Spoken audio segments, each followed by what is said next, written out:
Scarcity Studios YouTube channel. Please don't forget to like, comment, share and subscribe. And our sponsors at Alpha Claims and Hire Birmingham, the leading and best accident management company. Get a replacement car anywhere in 1 hour. I really appreciate you joining me today, and I hope that everybody is safe and your families are well. And I'm sure that everybody's seen the reaction that I uploaded from the London Real presenter David Rose on the removal of his interview with David Icke. I felt it was important to at least let him be heard to say his point of view, as people automatically believed that the conspiracy theories around this was actually connected due to being removed. So I felt that people did want to be heard. All of the newspapers, The Guardian, The Independent, all ran with the same title: YouTube bans all conspiracy theory videos that falsely claim that 5G causes coronavirus.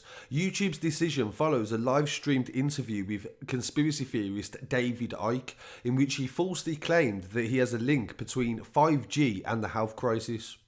It was one of the most popular live videos streamed on the platform on that day, and now YouTube has made the decision to ban all conspiracy videos claiming that 5G causes this. Despite having absolutely no scientific evidence to back it up, the conspiracy theory has gained popularity over the last week, with several celebrities even endorsing the claims. YouTube hosts many conspiracy theory videos, and it's decided to ban those that are linked to 5G. The decision follows a live stream video with the conspiracy theorist David Icke, where he claimed there was a link between it. During the interview, Mr. Icke was asked what he thought about recent reports of 5G masts being vandalised in England. He said if 5G continues and reaches where they want to take it, human life as we know it is over. So people have to make a decision, he said. And that on its own, that statement there, to some people who may be inclined to take that information and act upon it, could then encourage somebody to do something violent or criminal, because burning down a phone mast is a crime. For him to be encouraging people on a platform such as YouTube to do something like that is obviously not what YouTube agrees with. YouTube has the right to be able to remove that. The interview was watched by 65,000 people. Many of them called for further attacks on the towers following the live stream. The BBC contacted YouTube to ask for the video to be taken down. A YouTube spokesman said, "We have clear policies that prohibit videos promoting medically unsubstantiated methods to prevent the coronavirus in a place of seeking medical treatment, and we remove videos violating these policies when flagged to us." Now, any content that disputes the evidence, the existence or transmission of COVID-19, as described by the World Health Organization and local health authorities, is a violation of YouTube policies. This includes conspiracy theories that claim that symptoms are caused by 5G. They say that it could misinform people in harmful ways. They used to reduce the recommendations of these videos, but now they are just banning them completely. The news comes after several providers of internet have sent an open letter urging the public to stop vandalising the mast. The letter said that no specific evidence has been linked between 5G and coronavirus. Not only that, but these claims are baseless, they said, and engineers have been abused during some of these installations. Who do you work for? For community fiber. So what are you laying? Fiber. Fiber? What kind of fiber? Fiber optic, 5G ones. But you're not supposed to be within 2 meters of each other, and you're supposed to be essential. Is this essential work? I think so. I don't know. He just sent me to do the job. I just can't. So I don't understand. It's not essential, and you don't work for the NHS. So why are you doing it? Does it not negate the government's guidelines? Yeah, if you want to make a complaint. Who do I complain to? Who's your boss? I have a number for a courtesy board. Where is the white van and the red barriers? If you want to call. But do you know what you're doing there? You're laying 5G. Yeah. You realise that, don't you?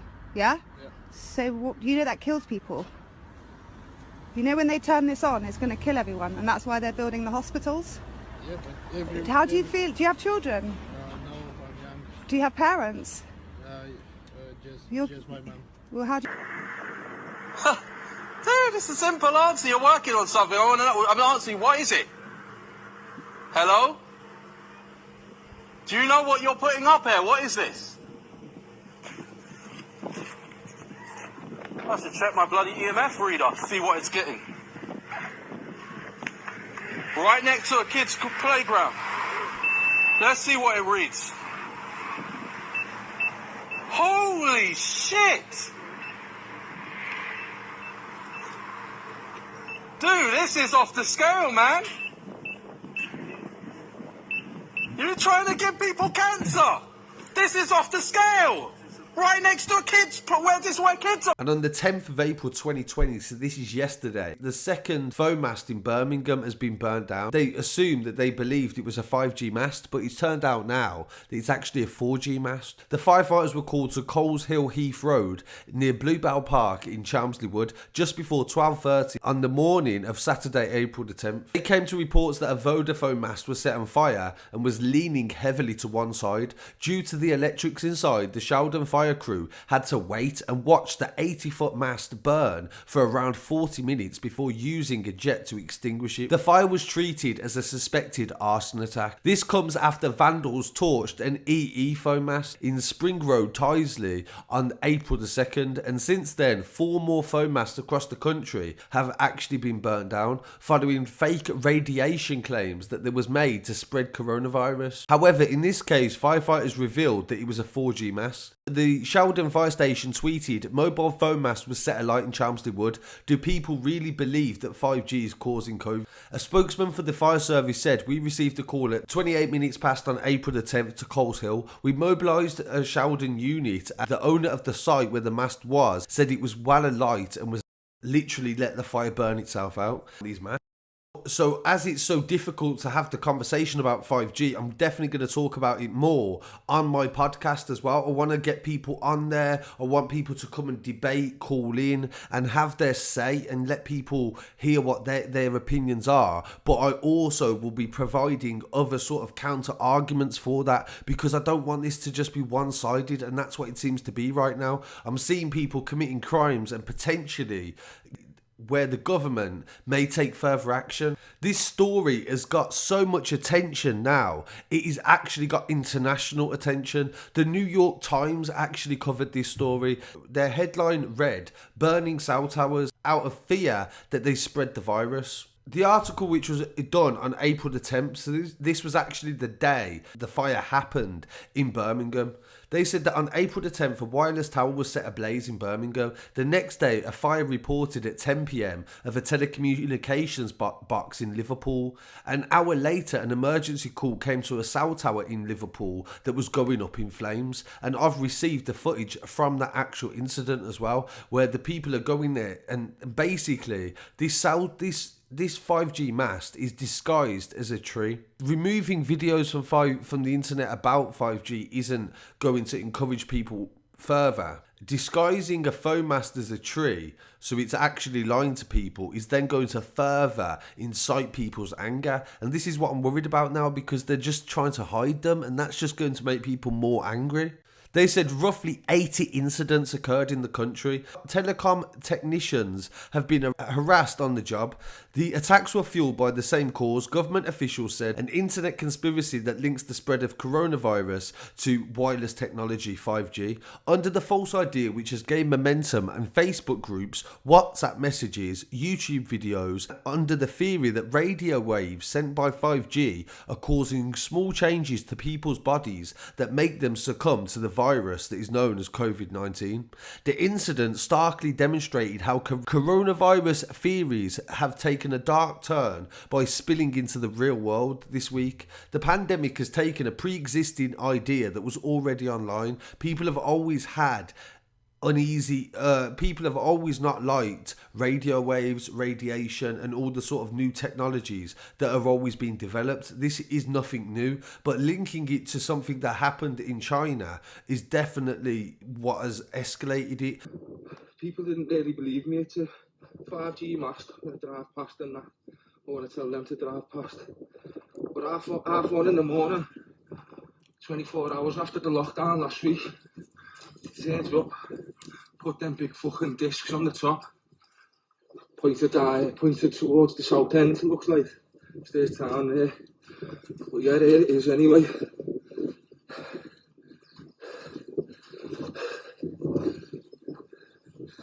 Little failed attempt from one of the lads the other day, look. Petty can there. Won't be failed tonight though. It's fucking going tonight. Fucking mark my words, mate. Fucking state. Because in Wuhan, when they turned on 5G, it was about 2 months before coronavirus broke out. So people automatically linked the two things. And due to the symptoms as well, that's where people are getting the belief that this is actually being caused by the government. In the United States, one person died from self-medicating with chloroquine, which was said online to be a miracle cure for COVID-19, even though its efficiency was unproven. They also said that celebrities have actually been sharing this information too. Celebrities like John Cusack and Woody Harrelson, who have got big followings online and have major influence. So of course, if celebrities are sharing the information, somebody that hasn't researched it maybe a little bit more, why aren't they going to believe that? New York Times has found that 487 Facebook communities, 84 Instagram accounts, 52 Twitter accounts, and dozens of other posts pushing the conspiracy. The Facebook communities added nearly 500,000 new followers over the past week based on the news that 5G links to coronavirus. They doubled its audience to 58,000 as well. On YouTube, the 10 most popular conspiracy videos earned 5.8 million streams in the last month. British politicians said the conspiracy theories and violent acts was unacceptable. This is nonsense in the highest order, they said. A member of parliament leads a committee investigating coronavirus-related online misinformation. He said that Facebook and YouTube need to get a grip on the situation or risk undermining the crisis altogether. But there is not a lot of people providing evidence against it. This is what's going wrong, is that sometimes there has been examples of scientists saying that there is damage from 5G to the fetuses of babies, and then that is what is then quoted by people, and suddenly it's then taken down offline and people are like, they're trying to hide the truth. In one video with a telecoms communication engineer, somebody is heard saying, "You know when they turn this on, it's going to kill everyone, don't you?" A woman said in a 5G video on Twitter recently. She confronted the technicians laying the fibre optics in a British town. Mark Steele is a prominent anti-5G activist in Britain, and he said the fires were a result of people frustrated that their safety concerns were not being taken seriously. Asked if he believed 5G caused the virus, he said, "It's looking a bit suspicious, don't you think?" The telecoms communications company have added more security and are working with local law enforcement, and said the attacks took place and their workers and equipment had been widespread. Vodafone said they had 15 incidents and BT had at least 11. The company said in many cases the vandals damaged existing infrastructure and nothing that was 5G. The police in Belfast, Liverpool and Birmingham were continuing to investigate all of the incidents, reviewing security cam footage and asking the public for leads. And this is what's worrying me now, is that if we do have genuine fears or beliefs, for example, people are saying that trees are being killed in the local area, birds are dying. If this is happening, then document it, record it. Get somebody to come and show that the birds are dying, the trees are being affected, and then go and take it to an MP and lobby somebody to take that to the government to get some changes, to get some investigation done into it. Because by being violent, all we're doing is giving them a reason to then ban it. Because that's all that's going to happen, is that we'll end up banning people from being able to talk about 5G as a conspiracy theory. Because if it promotes people to go out and be violent, then that's the only thing that the government can do in response to it. So I really want to encourage people, especially in Birmingham, because I know there's a lot of people that do agree with what's going on. I just don't want you to resort to violence or getting a criminal record in order to try and do it. I'd rather it be done by gathering evidence and actually showing people what is happening, and not just actually watching videos that can benefit people. Because a lot of people have a vested interest in conspiracies. So always be dubious of anybody that's giving you the information, and then take both sides. Don't just listen to one side. Go and listen to the counter argument. So I really appreciate you joining me. I want to hear what people have to say on this. I'm going to go very in depth on this on the podcast as well, and that will be very soon. It'll be like starting next week. So I really appreciate it if you go and join me on Instagram and Twitter, and I'll keep you updated with any of them new episodes. So please don't forget to like, comment, share and subscribe. Please stay safe, please stay at home, and please help save the NHS. Peace.